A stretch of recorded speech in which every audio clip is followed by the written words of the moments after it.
Alright, welcome back to more Legend of Zelda Skyward Sword. In the last part, we activated all the remaining power nodes and revealed the Lanayru Mining Facility, the third dungeon of the game. So without further ado, also we upgraded our shield to the banded shield, which is the best shield in the wooden shield in the game. But without further ado, let's head on to the dungeon. Link has a serious face on now. Things just got serious. Seriously. Serious. Seriously.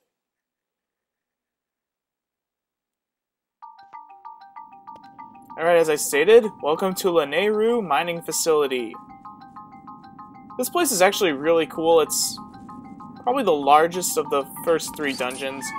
Anyway, to start off, some new enemies here. We have Arakas. This larval monster is said to live for 1,000 years, during which time it will continue growing. Just remember the 1,000-year thing. It's probably important later on, but these guys are really easy to defeat. Just one sword strike will kill it. Even a slingshot or bomb will take care of it, and they're pretty good for dropping rupees and some blobs, jelly blobs, I think.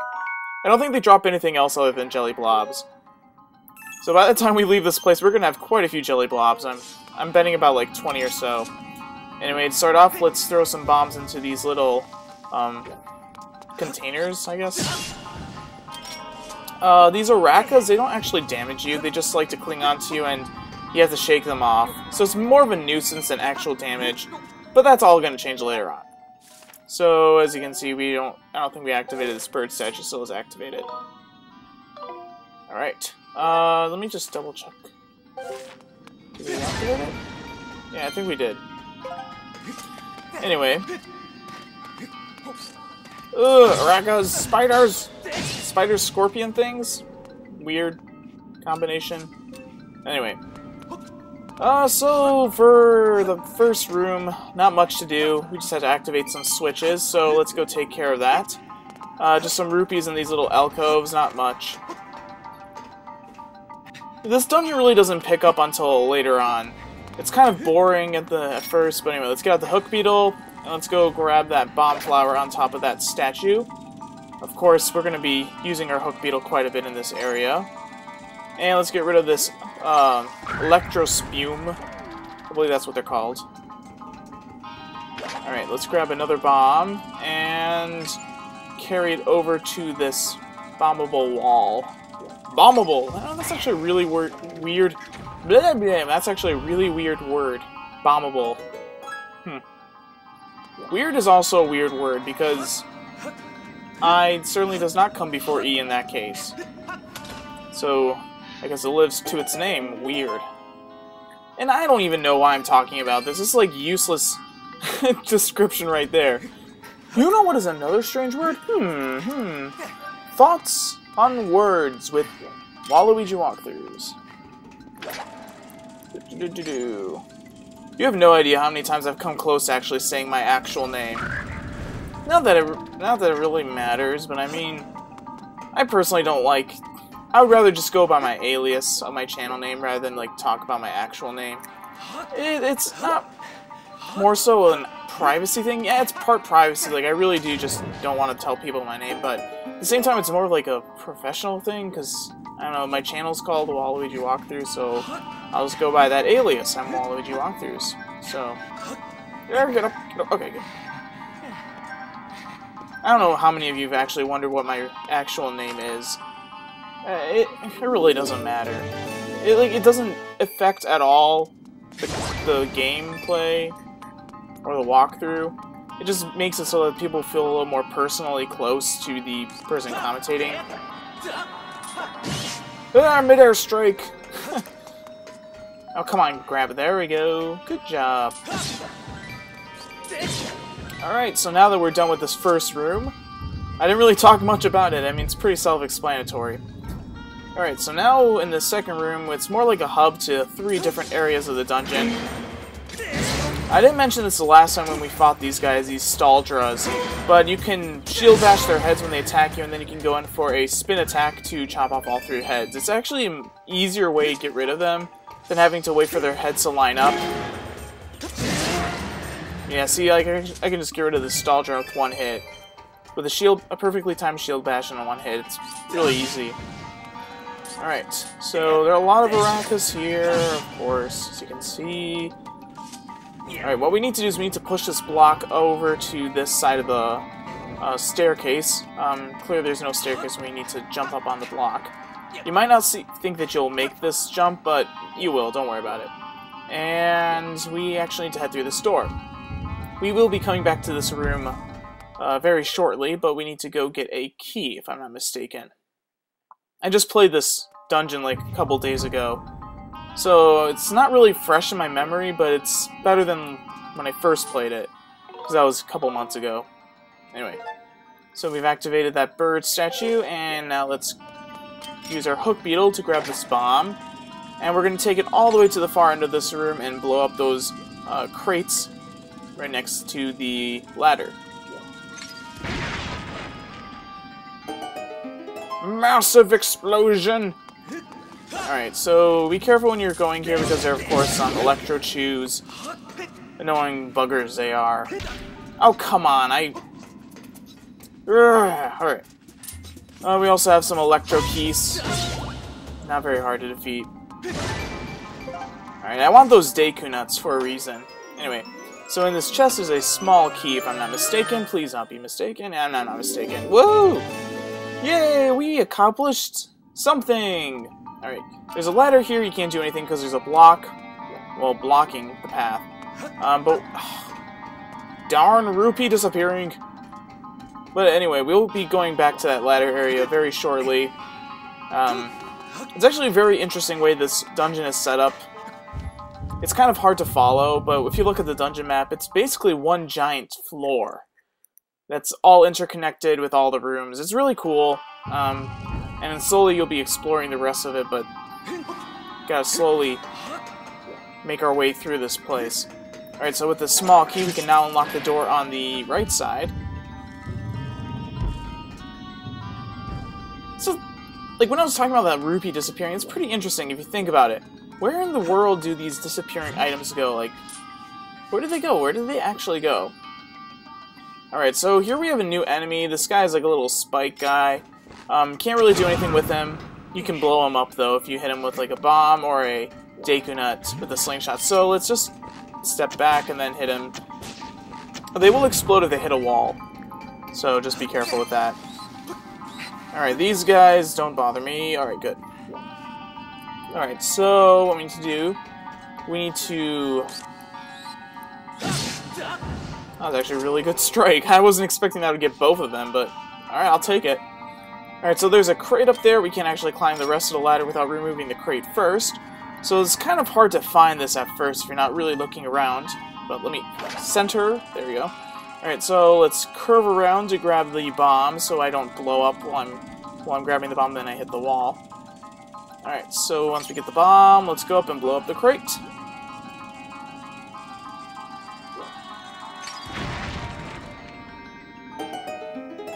And clearly the Zelda cue music tells us we're doing something right, so that's good.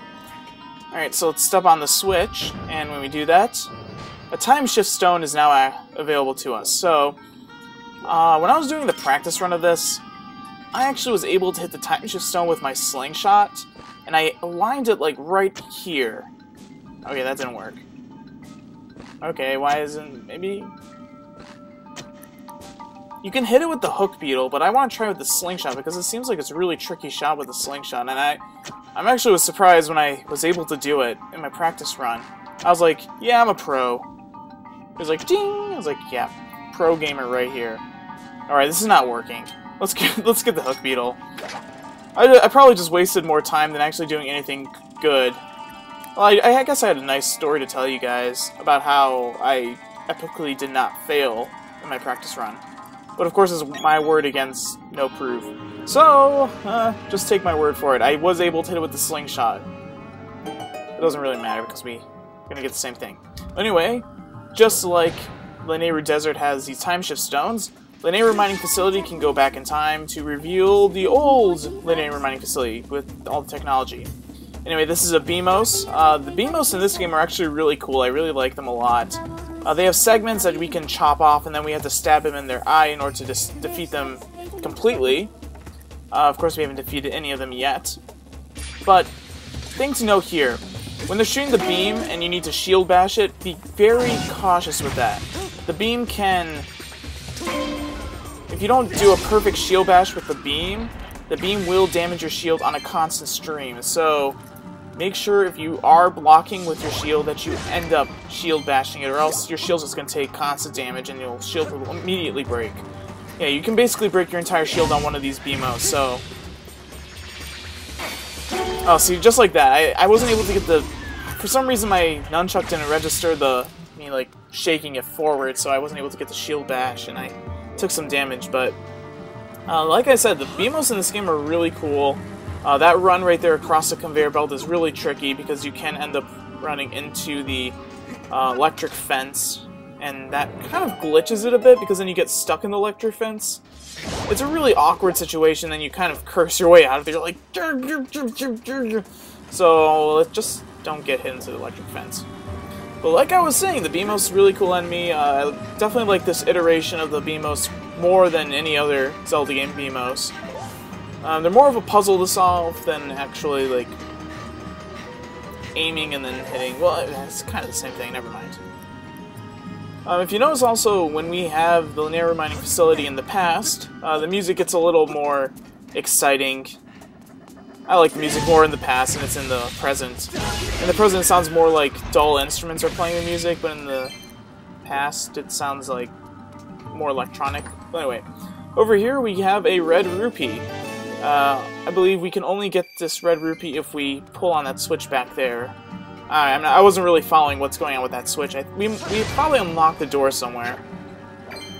It might have been the red rupee thing, but I'm not sure. Anyway, okay, great. Yeah, see, these conveyor belt puzzles are kind of... They're not hard, but they're kind of annoying because you can get easily lost on them, or you might lose your position. Alright, so here there should be two spike stone things running on the conveyor belt, so don't get hit by them. I believe if you actually do walk on this conveyor belt, you'll not move any distance. You'll probably just stand and walk in place. Alright, so chop off the segments, and then thrust your sword for the eye. Not good.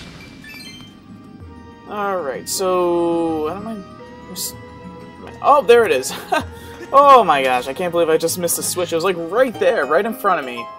I was like, there has to be something up here besides that BMOS. And yes, there was. Oh, great. Link do not like getting hit by spiky thing. Alright. So, this room is actually where we really do need to get to by now. May not look like you have anywhere to go here. On the floor, there are some spikes scattered around between these blocks, so it'll block your progress.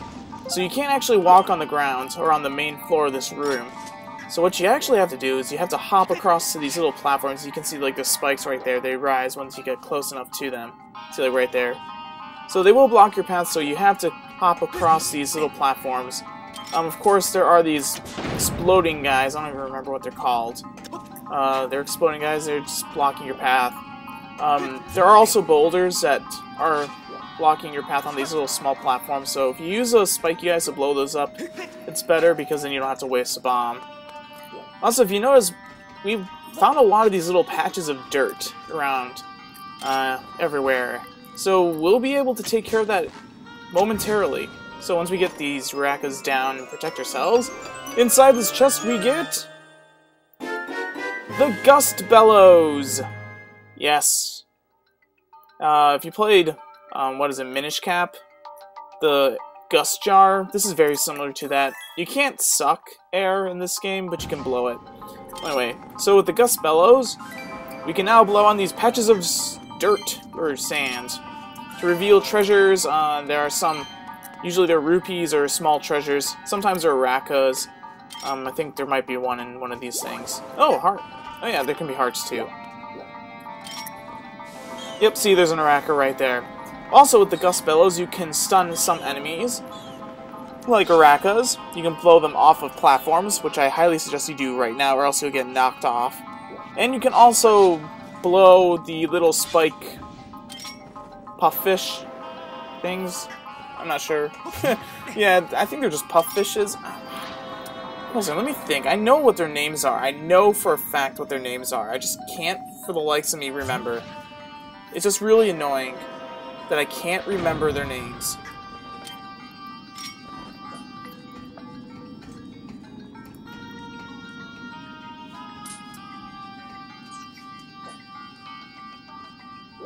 Starts with an F. What is it? Oh, and they respawn too. Great. I forgot about that. Yep, they respawn. Well, it's good that they respawn because now I can just blow up that boulder. Froak. It's called a Froak. F-R-O-A-K. Froak. Yeah, it's a really weird name. I knew it. I just I knew it. Oh, that's a stupid sentence. But yeah, it's a Froak. So anyway, make sure you do push that block off at the end of this little segment. Provides a shortcut back to the entrance to this room, because we are actually going to purposely drop to the bottom floor to open this chest. Oh, that's just a blue rupee. We're going to drop to the bottom floor to purposely open this blue chest. You can't really get to this blue chest unless you actually get through the rest of the room. So you have to get the Gust Bellows and then work your way over to grab whatever's in here. I believe it's a Goddess Plume. Yes! You got a Goddess Plume! This is another very rare item.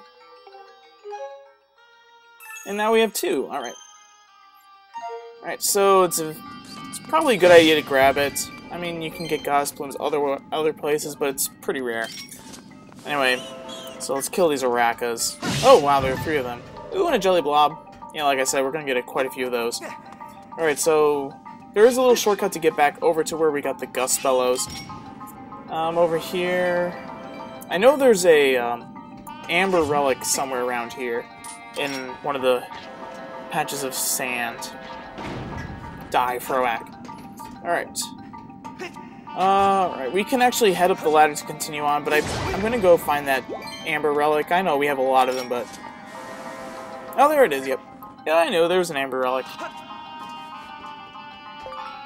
Yay, you got an amber relic. I love Link's face. He's like, yeah, amber relic, yeah.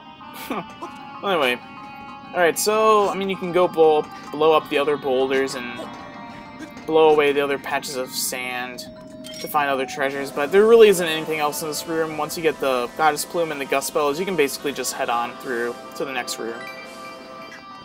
Alright, so remember what I said about the next room?